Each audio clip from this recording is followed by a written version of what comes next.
ரீசெண்டாக போக்கோ அவங்க சைட்லேருந்து போக்கோ X3 GT என்ற நியூ கேமிங் மொபைலை குளோபலாக லான்ச் பண்ணியிருந்தாங்க. ஸோ ஆல்ரெடி குளோபலாக லான்ச் பண்ணதால் இந்த மொபைலோட கம்ப்ளீட் ஸ்பெசிஃபிகேஷன்ஸ் நமக்கு தெரிஞ்சிருச்சு. அண்ட் இந்த மொபைல் இந்தியாவில் லான்ச் பண்ணுவாங்களா, லான்ச் பண்ணால் என்ன விலைக்கு லான்ச் பண்ணுவாங்க, இதுக்காக வெயிட் பண்ணலாமா, இல்லை இந்த பட்ஜெட் செக்மெண்ட்டில் இருக்க மற்ற மொபைல்ஸே நம்ம வாங்கிட்டு போயிடலாமா போன்ற எல்லா விஷயத்தையும் இந்த வீடியோவில் டீட்டெயிலாக டிஸ்கஸ் பண்ணலாம். ஸோ கம்மியான பட்ஜெட் செக்மெண்ட்டில் நீங்கள் ஒரு பெஸ்ட்டான கேமிங் மொபைல் தேடிட்டு இருந்தீங்கன்னா இந்த வீடியோ உங்களுக்கு 100% யூஸ்ஃபுல்லாக இருக்கும். ஸோ ஸ்கிப் பண்ணாமல் கடைசி வரைக்கும் பாருங்கள். Hello guys, welcome to d2ltech Tamil. இப்போ நம்ம இந்த வீடியோக்குள்ளே போகலாம். ஆல்ரெடி இந்த மொபைல் குளோபலாக லான்ச் ஆகிடுச்சு. இந்தியாவில் லான்ச் பண்ணுவாங்களா, என்ன விலைக்கு லான்ச் பண்ணுவாங்க, எப்போ லான்ச் பண்ணுவாங்க போன்ற எல்லா விஷயத்தையும் கன்க்ளூஷனில் பார்க்கலாம். இப்போ நம்ம இந்த மொபைலோட ஸ்பெசிஃபிகேஷன்ஸை ஃபஸ்ட்டு பார்த்துடலாம். ஃபர்ஸ்ட் பில்ட் அண்ட் டிசைன் பற்றி பார்க்கலாம். பில்டுன்னு வரும்போது எங்கள் ஃப்ரண்ட்டில் கொரில்லா கிளாஸ் விக்டர்ஸ் கொடுத்துருக்காங்க. இது கொரில்லா கிளாஸ் 6 விட கொஞ்சம் ப்ரொடக்ஷன் அதிகமாக இருக்கும். And back maximum plastic back தான் கொடுத்துருப்பாங்க. அண்ட் டிசைன் பஞ்சோல் டிசைன் தான். ஃபிங்கர் பிரிண்ட் சென்சர் இங்கே சைட் மவுண்டரில் கொடுத்துருக்காங்க. இந்த ஃபோனோட திக்னஸ் 8.9 mm வருது. அண்ட் வெயிட் 193 grams வருது.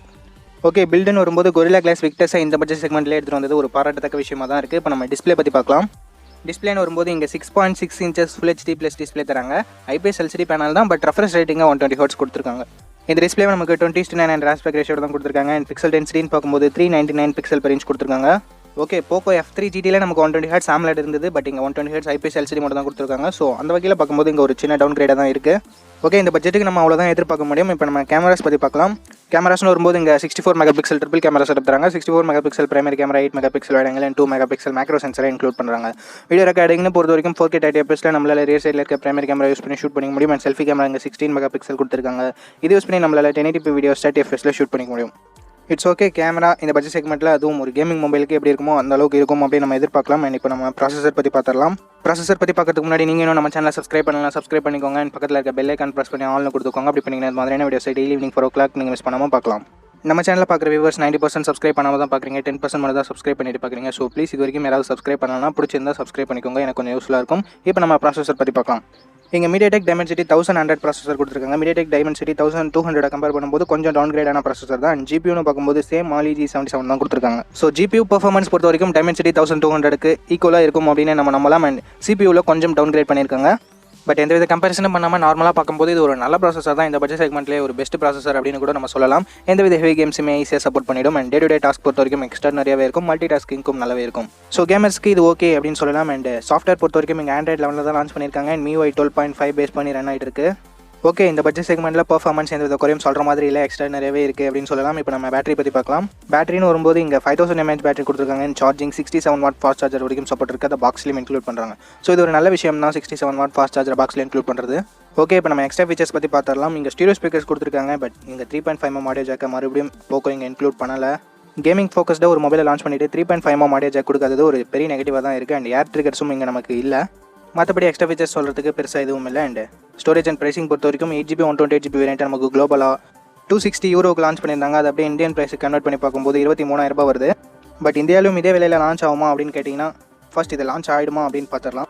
ஆல்ரெடி போக்கோவோட CEO இது இந்தியாவில் லான்ச் பண்ண மாட்டோம் அப்படின்னு சொல்லிட்டாங்க. அப்புறம் எதுக்கு ப்ரோ இந்த வீடியோவை வேஸ்ட்டாக போடுறீங்க அப்படின்லாம். போக்கோ மொபைல் கீழே இது லான்ச் ஆகாது, ரெட்மி மொபைல் கீழே இது லான்ச் ஆகிறதுக்கு மேக்ஸிமம் நிறைய சான்சஸ் இருக்குது.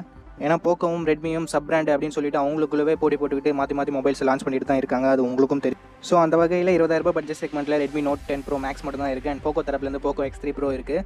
ஸோ பர்ஃபார்மன்ஸை கொஞ்சம் பூஸ்டப் பண்ணுற வகையில் இந்த பட்ஜெட் செக்மெண்ட்டில் ரெட்மி ஏதாவது மொபைல் லான்ச் பண்ணணும் அப்படின்னு நினச்சாங்கன்னா கண்டிப்பாக இந்த மொபைலில் ரெட்மி கீழே லான்ச் பண்ணுறதுக்கு நிறைய சான்சஸ் இருக்குது. நம்ம இப்போ பார்க்குற மேக்ஸிமம் மொபைல்ஸ் ரீபிராண்டட் மொபைலில் தான் லான்ச் பண்ணிட்டு இருக்காங்க. ஸோ இந்த மொபைலையும் ரெட்மி ரீபிராண்ட் பண்ணி ரெட்மிக்கு கீழே லான்ச் பண்ணுறதுக்கான சான்சஸ் நிறையவே இருக்குது அப்படின்னு சொல்லலாம். அப்படி லான்ச் பண்ணாங்க அப்படின்னா கண்டிப்பாக 6GB 128GB வேரியன்ட் பேஸ் ஆப்ஷனாக எடுத்துகிட்டு வருவாங்க. அப்படி எடுத்துகிட்டு வரும்போது கண்டிப்பாக இங்கே 19,000 18,000 அந்த மாதிரியான பட்ஜெட் செக்மெண்ட்டில் தான் லான்ச் பண்ண நிறைய சான்சஸ் இருக்குது. ஏன்னா குளோபல் வேரியண்ட்டை கம்பேர் பண்ணும்போது கண்டிப்பாக 1000லேருந்து 2000 வரைக்கும் நமக்கு கண்டிப்பாக ப்ரைஸிங் கம்மியாக தான் வைப்பாங்க இந்தியாவில். ஸோ அப்படி பார்க்கும்போது 8 128GB வேரியண்ட்டே நமக்கு 21,000 ரூபாய் கிடைக்கும். அப்போ 6 128GB வேரியன்ட் கண்டிப்பாக 18,000 19,000 ரூபாய்க்கு தான் லான்ச் பண்ணுவாங்க. அண்ட் கார்டு ஆஃபர்ஸ்லாம் யூஸ் பண்ணால் நமக்கு 17,000 பக்கத்தில் கூட நமக்கு இந்த மொபைல் கிடைக்க சான்சஸ் இருக்குது. சரி, ஓகே, இந்த மொபைலை எப்போ லான்ச் பண்ணுவாங்க அப்படின்னு பார்க்கும்போது கண்டிப்பாக லான்ச் பண்ணுற மாதிரி இருந்தால் இல்லை 1 or 2 months லான்ச் பண்ணிடுவாங்க. அப்படி லான்ச் பண்ணல அப்படின்ற பட்சத்தில் இந்த மொபைல் உங்களுக்கு பிடிச்சிருந்ததுன்னா நீங்கள் குளோபல் வேரியண்ட்டை கூட ட்ரை பண்ணலாம். நீங்கள் என்ன நினைக்கிறீங்க இந்த மொபைலை பற்றி? இந்த மொபைல் உங்களுக்கு பிடிச்சிருக்கா? இந்த மொபைலுக்காக நீங்கள் வெயிட் பண்ணுவீங்களா? இல்லை இந்த பட்ஜெட் செக்மெண்ட்டில் இருக்க போக்கோ X3 Pro மாதிரியான மொபைல்ஸை நீங்கள் கன்சிடர் பண்ணுவீங்களா? உங்களோட கருத்தை கீழே கமெண்ட் செக்ஷனில் சொல்லுங்கள். இந்த வீடியோ பிடிச்சிருந்தா லைக் பண்ணுங்கள், உங்கள் ஃப்ரெண்ட்ஸ் கூடயும் ஷேர் பண்ணுங்கள். நம்ம சேனலை சப்ஸ்கிரைப் பண்ணி பெல் ஐக்கான் ப்ரெஸ் பண்ணி ஆல்னு கொடுத்துக்கோங்க.